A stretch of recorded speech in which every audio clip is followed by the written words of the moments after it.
the Apkallu, the fish and bird hybrid creature in ancient Mesopotamian art. A notable aspect of Mesopotamian art, particularly the ones created during the Neo-Assyrian era in the first half of the first millennium BC, depicts certain bizarre fish and bird-man hybrids that are seen engaged in religious ceremonies. Large-scale relief carvings of these supernatural entities were used to embellish the palaces walls of the Assyrian rulers.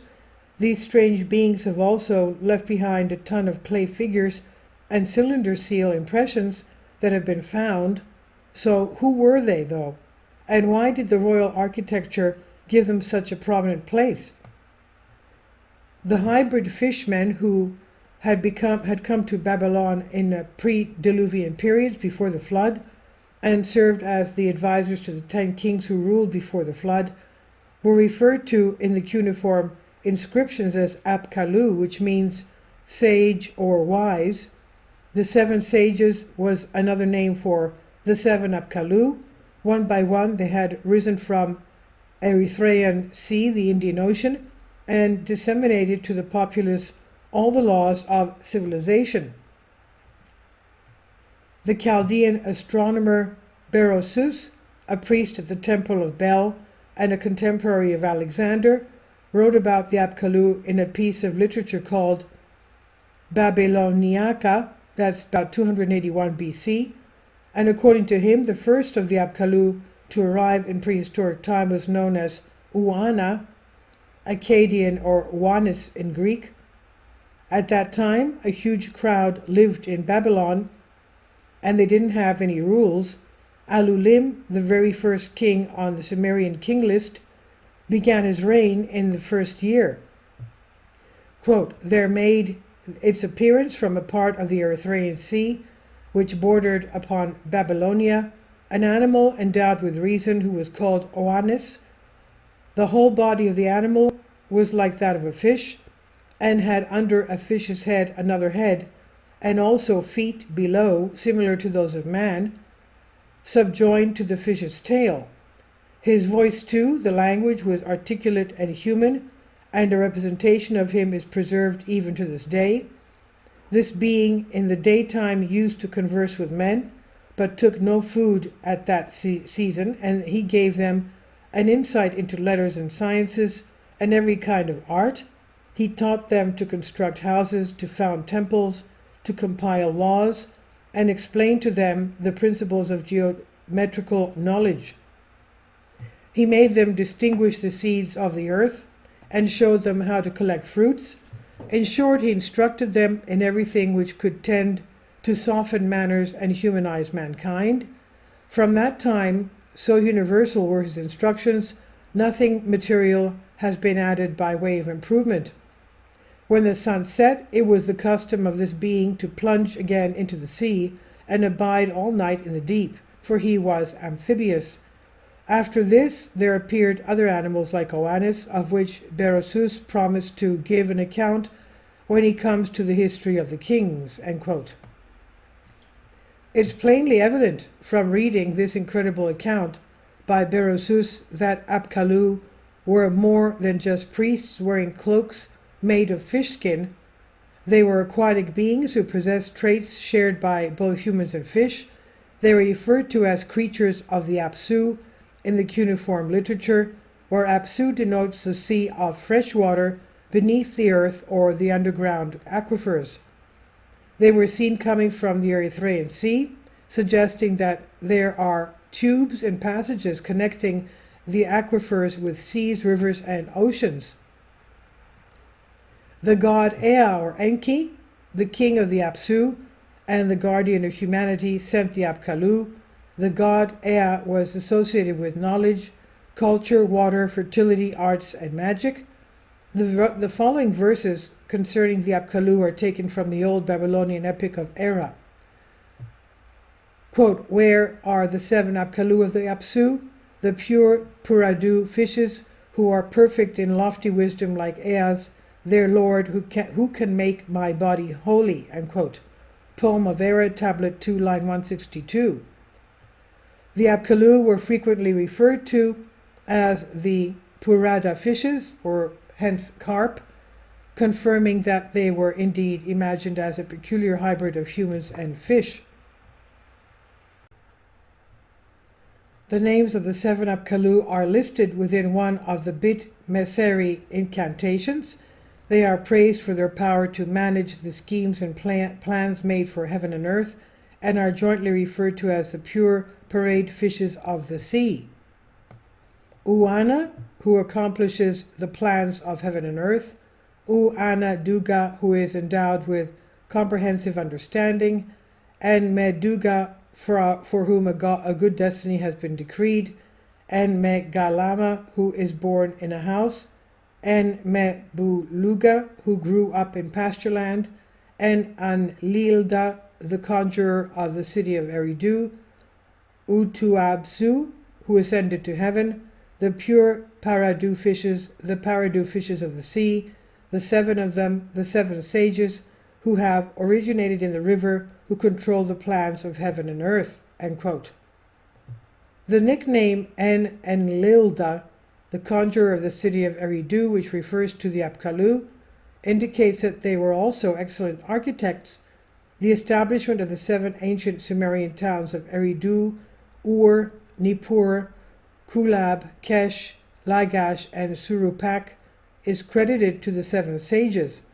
The 7 sages had also outlined Uruk's strategy in accordance with the Gilgamesh epic, and let's take a moment to think about this.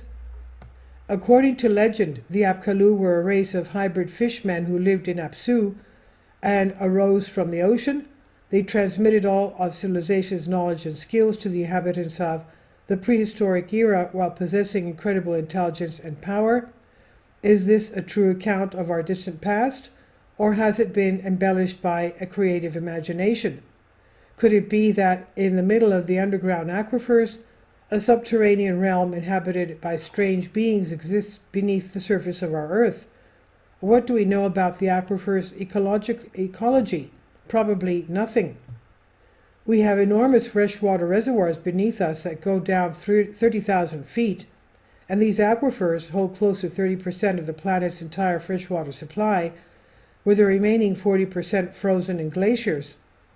The underground aquifers mirror the many levels of the underworld that so many prehistoric societies spoke of, because they have numerous vertical levels divided by layers of permeable rock. There is a watery, tear-like underworld of mythology. In fact, fresh water for rivers, lakes, and other water bodies comes from underground aquifers, and a sophisticated network of tunnels connects them all.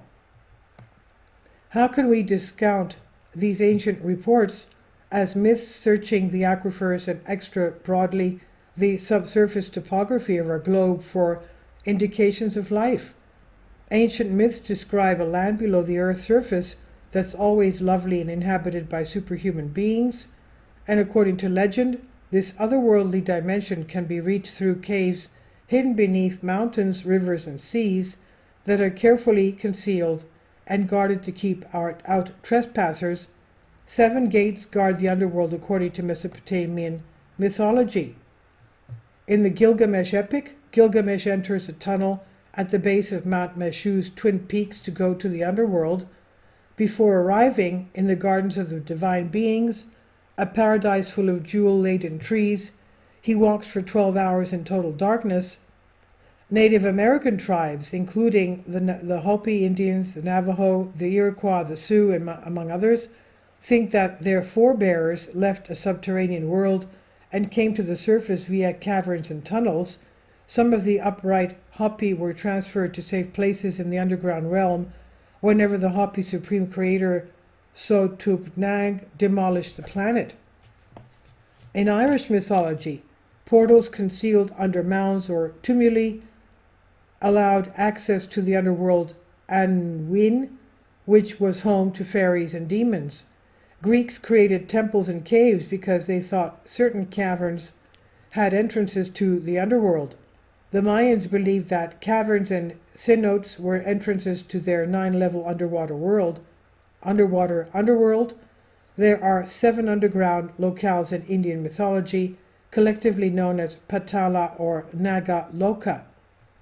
And these are the worlds of the heavenly human serpent hybrids known as Nagas, as well as other paranormal creatures, including Rakshasas, giants, and Yakshas, dwarves, and various hybrid creatures that are all offspring of the seven sages of Vedic lore.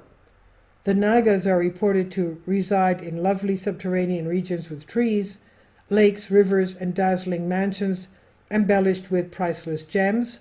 Although the sun and moon are not visible there, the jewels adorning the hoods and bodies of the Nagas give out an effulgence that brightens the area.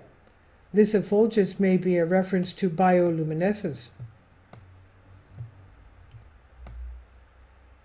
Exploring underground aquifers for evidence of life using various sorts of remotely controlled underwater vehicles may be the need for the hour ROVs, we should have an open mind and allow ancient people to speak for themselves till that time comes, so that we can understand the truth of what they're attempting to communicate to us.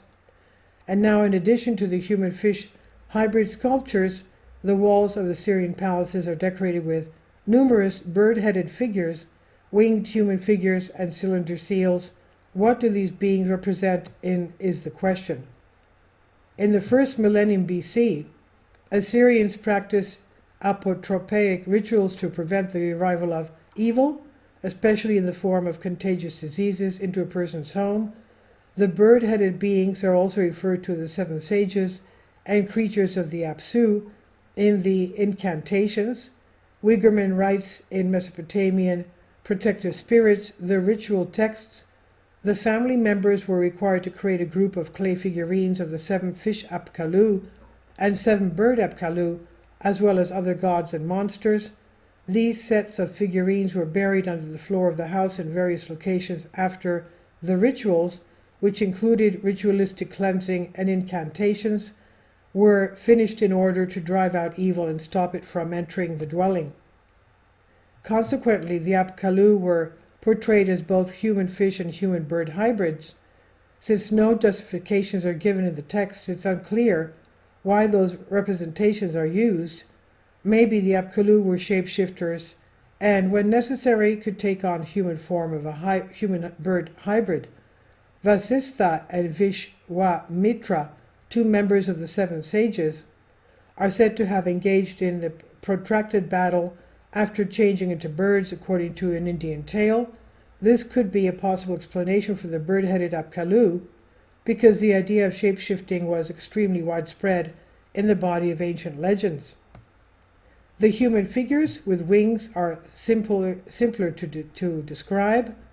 According to the Epic of Era, the storm deity Marduk had exiled the Apkallu to the Apsu following the flood. Umanus, human sages, were afterwards tasked with purifying Marduk's sanctuary. Umanus, who succeeded the Apkallu after the flood, is represented by the winged human beings, and given that the Umanus have wings and a horned crown, which was a symbol of divinity in ancient Mesopotamia, it's most likely that they were demigods who were created when the gods and humans united. The Apkallu are typically depicted holding a badudu or ritual bucket in their left hand. The Apkallu sprinkle holy water from this bucket with a milula, a pine cone, which they carry in their right hand. This is a purifying ritual that may have been carried out to promote fertility, drive out demons, treat illnesses, etc. What holy water actually is and how it could have such power may be questions that people have. We are aware that it takes a long time for water to gradually reach the aquifer's lowest levels. As a result, this water not only gets rid of contaminants, but also picks up a lot of minerals as it descends, giving it a lot of potentials. It may be even more powerful because the ritual scriptures state that the Apkallu sprinkled the water, did so while speaking sacred incantations. Scientific studies have demonstrated that sound waves can speed up chemical interactions between liquid and air by boosting the concentrations of dissolved gases like oxygen.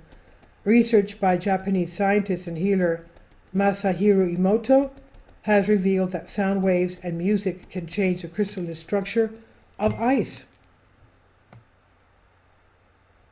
Interestingly, the ritual bucket theme is depicted on a monolithic T-shaped pillar in the ancient excavations at Göbekli Tepe in Turkey, in which the earliest stratum of the monument has been dated back to 9000 BC, a few decades after the end of the last ice age.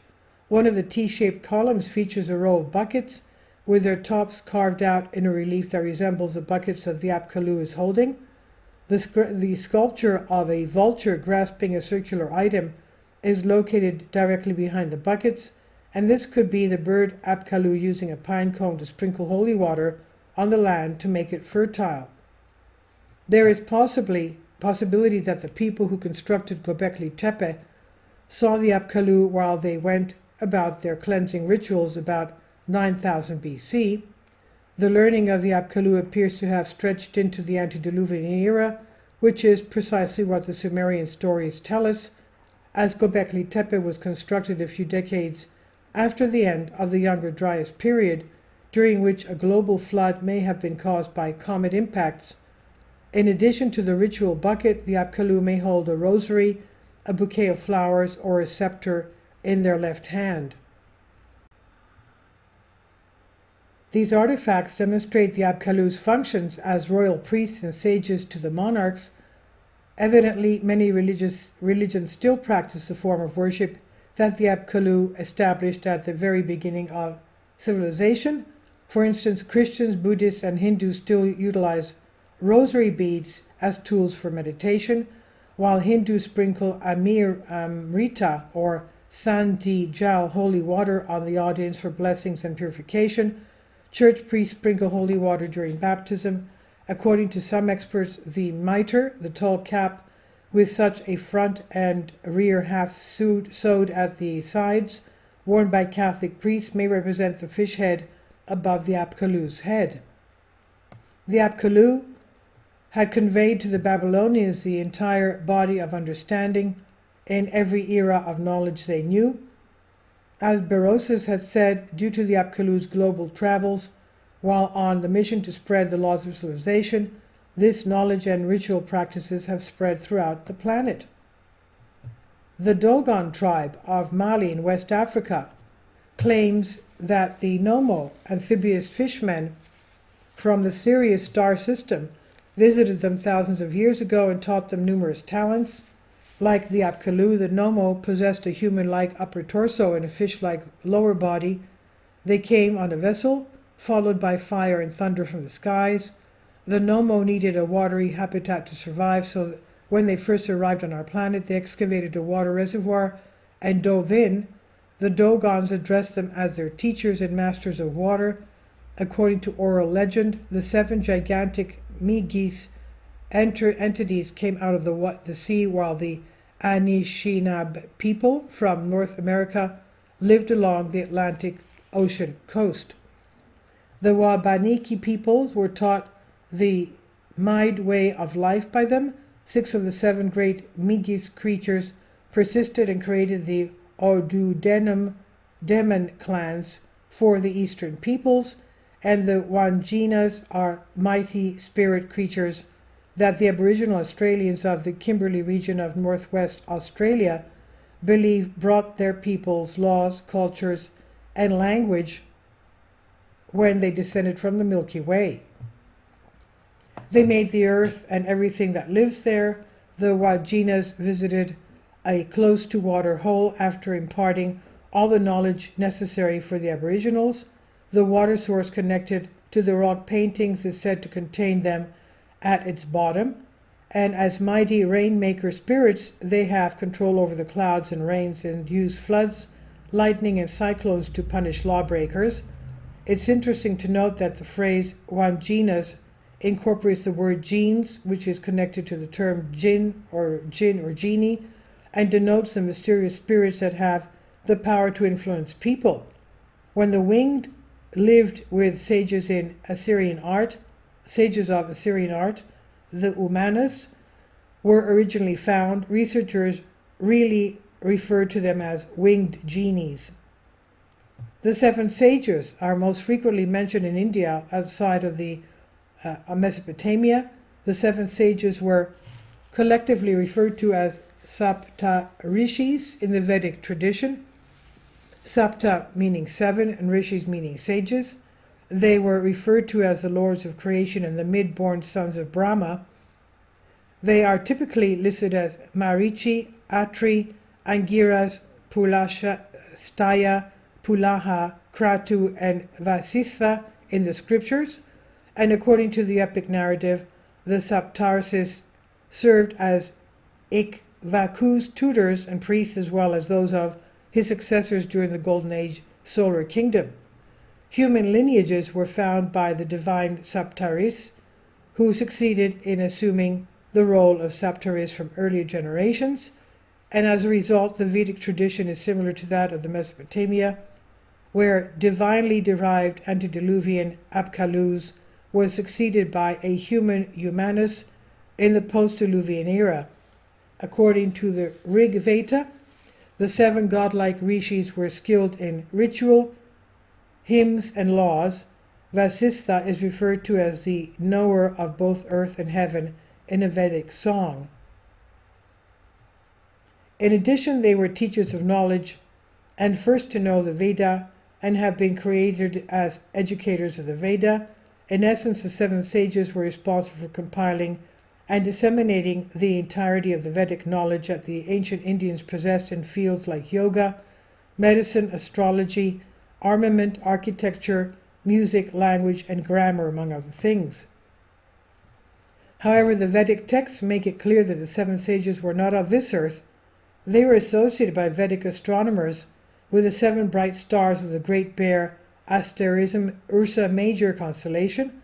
They were recognized as follows: Alcade, Atri Megris, Angiras Alioth, Pulastia Fecta, Pulaha Merek, Kratu Dube, and Vasistha Mizar, all starred with Marichi as their leading lady.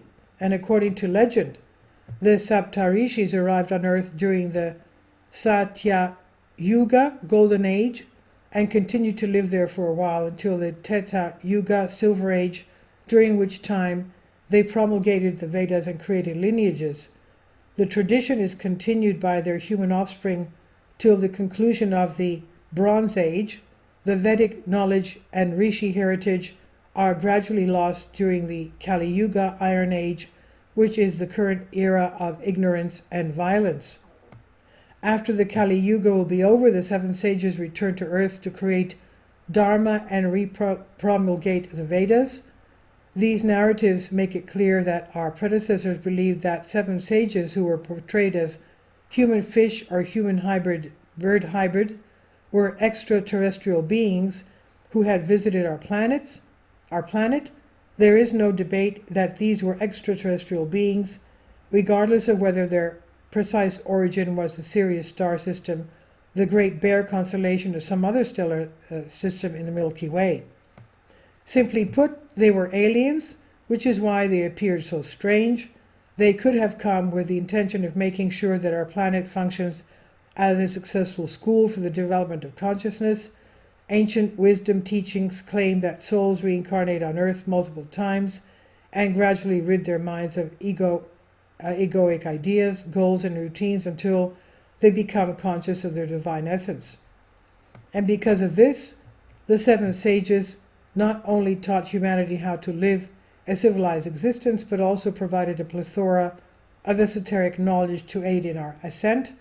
It's possible that the Apkallu created their abode in the freshwater aquifers beneath the earth because that environment suited their foreign physiology.